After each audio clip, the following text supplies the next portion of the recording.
All right, so get ready because today we are going deep on the Tunguska event. Ooh, now that's a good one. Yeah, this one's got everything. It's like a real-life sci-fi mystery, right? Totally. And our listeners love those. Absolutely. We've got some amazing firsthand accounts from people who witnessed the event. And Um, some pretty wild theories about what actually we're happened. going to get into all that today. Pull back the curtain using some declassified files and scientific reports you've got. Should be fun. So, just to refresh everyone's memory, the Tunguska event happened way back in 1908, Yeah, June 30th to be exact. right in the middle of Siberia. Remote Siberian wilderness. I mean, can you imagine? No, not really. Talk about a place that's basically untouched by time. Yeah, like something out of a movie. Totally. So picture this, it's early morning, the sun's just starting to rise, and bam! A blinding blue light flashes across the sky. This thing was so bright, some people said it was almost as bright as the sun itself. And it left this crazy visible trail. I can't even imagine what that must have looked like. Totally otherworldly, I bet. No kidding, so people are seeing this bright light streaking across the sky. And then boom, this massive explosion. Near the Tunguska River. Yeah, and when I say massive, I mean massive. Like we're talking an explosion that flattened 80 million trees? 80 million. Over 830 square miles. Seriously, can you even picture that? An area bigger than some countries just completely leveled. It's just mind-boggling. Totally. And not just the trees, the sound, the heat, the shock wave. It's like something straight out of a disaster movie. Oh yeah, the shockwave was insane. Apparently people hundreds of miles away felt it. Hundreds of miles. That's crazy. Like imagine being in, I don't know, London and feeling the ground shake from an explosion that happened in Siberia. Wow. Okay, now that puts it in perspective. People were knocked off their feet, windows shattered, it was chaos. And get the seismic stations across Eurasia registered the event. They did. They even picked up airwaves from the blast as far away as Washington, D.C. Wait a minute, are you serious? This thing sent shock waves around the world. Yep. It's pretty incredible when you think about it. Okay, now I'm really starting to grasp just how powerful this thing was. But here's the thing. What's that? There's no impact crater. Yeah, that's the biggest mystery of all. It's like something exploded in midair with unbelievable force and then just disappeared. Vanished into thin air. Seriously, what could possibly do that? Well, that's what we're here to figure out, right? Right. So where do we even begin to unravel this mystery? Well, I think a good place to start is with those eyewitness accounts. They give us a glimpse into what people actually experienced during this event. Okay, that makes sense. But I gotta say, if I suddenly saw the sky light up and felt this massive shockwave, I don't know if scientific observation would be my top priority. Yeah, I get that. So what did these people actually see? What do they report?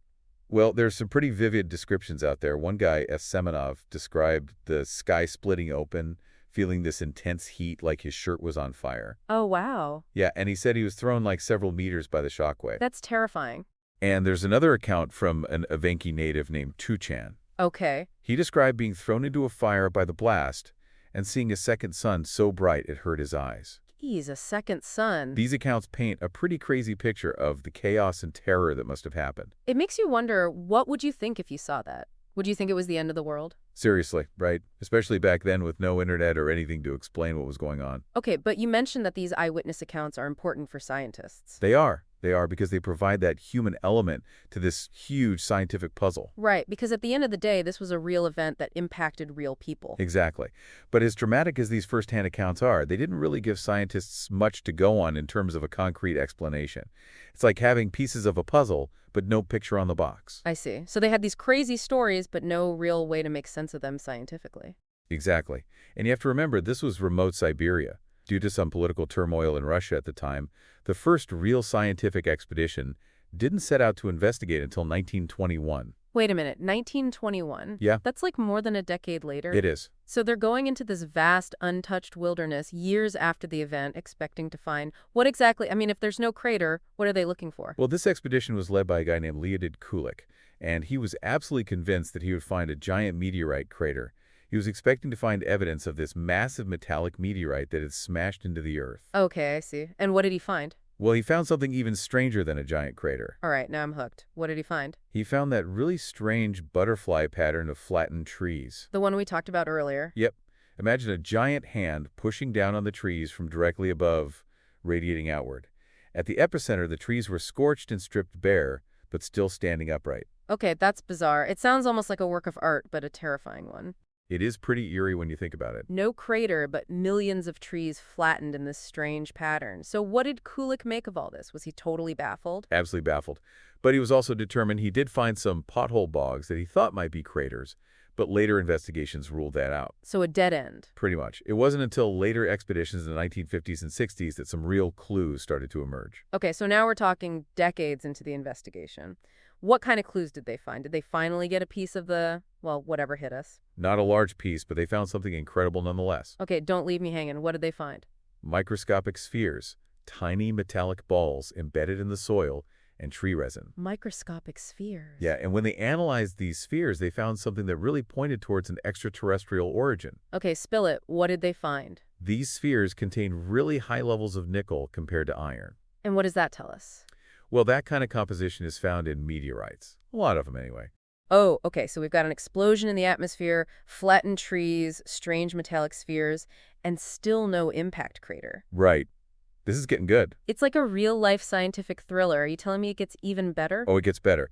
Later analysis of peat bogs in the area revealed even more anomalies. Peat bogs. What could they tell us? Well, scientists discovered that the isotopic signatures of carbon, hydrogen, and nitrogen in layers dating back to 1908 were totally different from surrounding layers. Hold on. You're going to have to explain that one. What are isotopic signatures, and why does that difference matter? Of course, you say isotopes are variations of an element. Okay, They have the same number of protons, but a different number of neutrons. got it. And these tiny differences can tell us a lot about where an element came from. And in the case of the Tunguska peat bogs, those signatures suggested that something really unusual happened in 1908, something that changed the chemical composition of the environment. So are we talking about a signature that basically screams, hey, this came from outer space? You got it. And to make things even more interesting, they found high concentrations of iridium in those same peat bog layers. Iridium, I've heard of that. It's rare on Earth, but abundant in meteorites. Hold on a second. So they're finding this space dust, basically, in the ground from 1908. That pretty much confirms something from space caused all this, right? It does seem that way, doesn't it? Yeah, I mean, come on. At this point, scientists were fairly certain that something extraterrestrial was behind the Tunguska event. Makes sense. But if that's the case, the big question is, what exactly was that object? Was it a comet, an asteroid, or something even crazier? Well, you said you love a good mystery, right? Oh, absolutely. And trust me, the theories about what caused the Tunguska event are where things get really interesting. We've got a whole spectrum of possibilities to explore. All right, hit me with them. I'm ready for it. All right, so we've got this massive explosion, no crater, and evidence that points to something from space. What are the leading theories? Well, the most common theory, and it makes sense, is that it was a meteor airburst. Meteor airburst. So not a direct impact, but an explosion in the atmosphere. Yeah, exactly. Imagine this, a relatively small asteroid, maybe 50 to 60 meters across.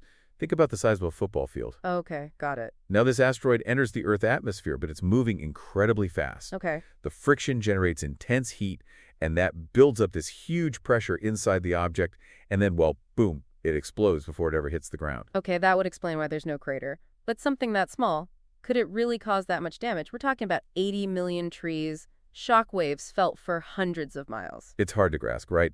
But scientists estimate that the energy released from the Tunguska airburst was something like 3 to 50 megatons. Megatons. To put that in perspective, the atomic bomb dropped on Hiroshima was about 15 kilotons. Wait, so we're talking about something hundreds, maybe even thousands of times more powerful than the Hiroshima bomb. It is insane when you think about it, right? Totally. And you know how everyone talks about those dinosaur killer asteroids? Tunguska wasn't even close to that size. Right. But it makes you realize just how much energy we're talking about with these objects hitting our atmosphere. Absolutely. Okay, so if it was an airburst, does that mean it was definitely an asteroid?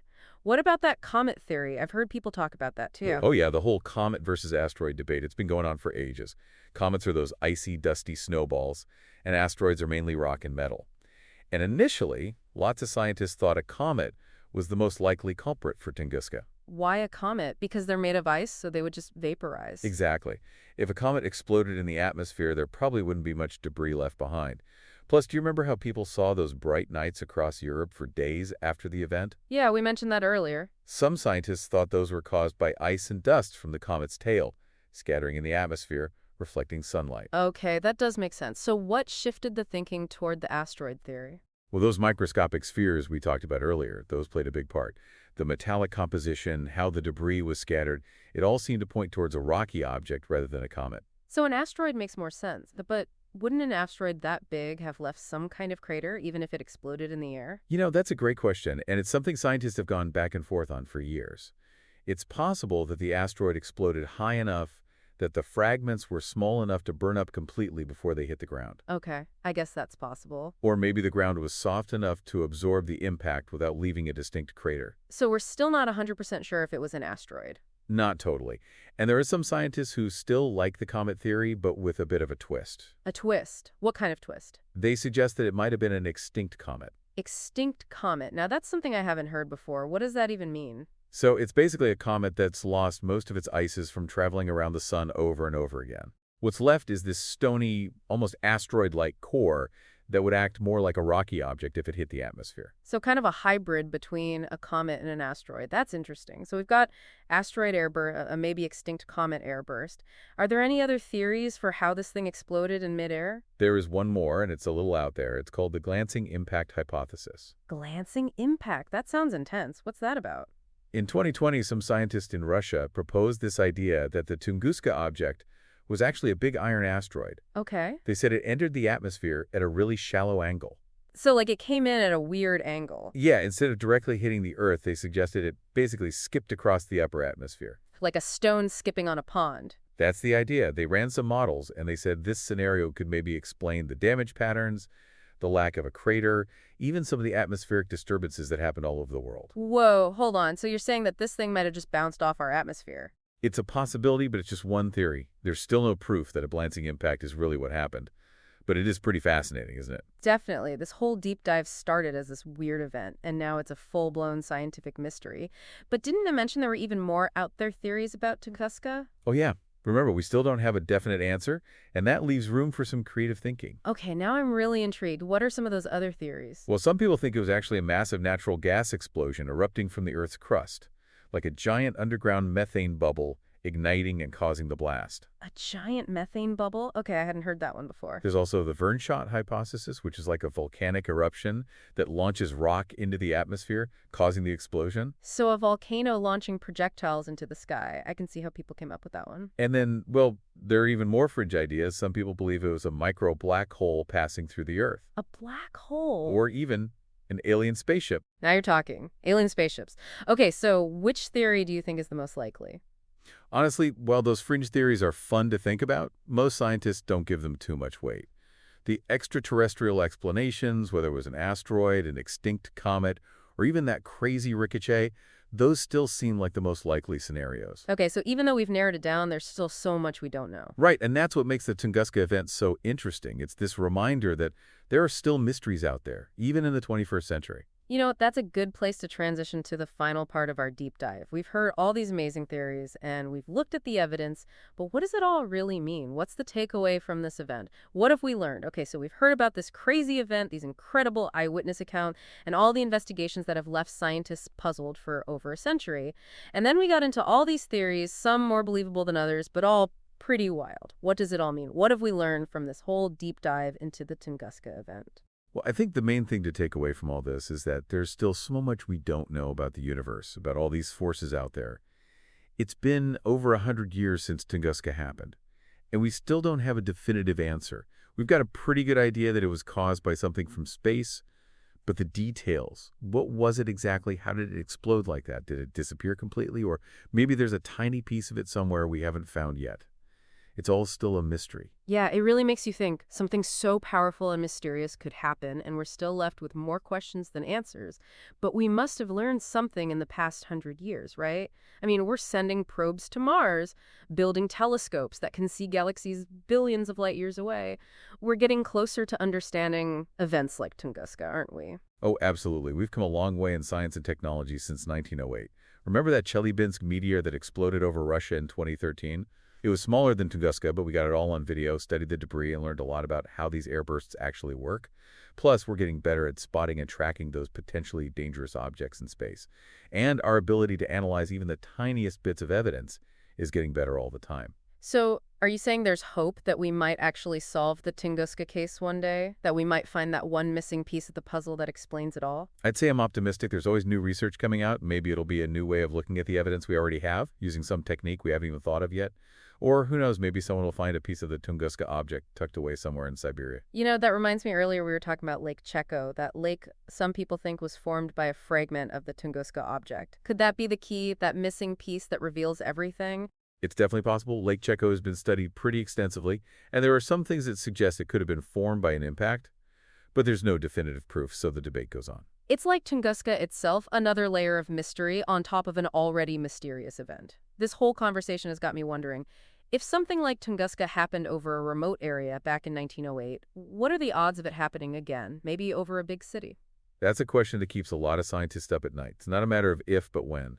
Some estimates say that events like Tunguska happen every few hundred years on average, and smaller airbursts, like the one in Chelyabinsk, those happen even more often. So even if the chances of a Tunguska-level event happening in our lifetime are pretty small, it's still something we need to be aware of. Yeah, exactly. And that's why all this work on tracking near-Earth objects and coming up with ways to protect our planet is so important. It's not just about figuring out what happened in the past, like with Tunguska, but about making sure we're ready for the future. Think about what would happen if something like Tunguska hit a city like New York or London. It would be devastating. Okay, now you're giving me chills. But it's also pretty amazing to know that there are people out there working to stop these disasters from happening, learning from Tunguska, and using that knowledge to keep us safe. It's one of the most important things scientists are working on these days. And who else? Maybe someone listening to this right now will get inspired to join that effort. Maybe they'll be the one to solve the Tunguska mystery or figure out how to deflect the next asteroid headed our way. That's a great note to end on. This whole deep dive has taken us through so much mystery, scientific discoveries, and even a bit of awe at the power of the universe. And it leaves us with this sense of wonder about the mysteries that are still out there and how we have a part to play in protecting our planet. It's definitely a story that shows just how important scientific curiosity is. We need to keep exploring, asking questions, and looking up. Who knows what we might find out there. That's it for this deep dive into the Tunguska event. Thanks for joining us, and until next time, keep exploring.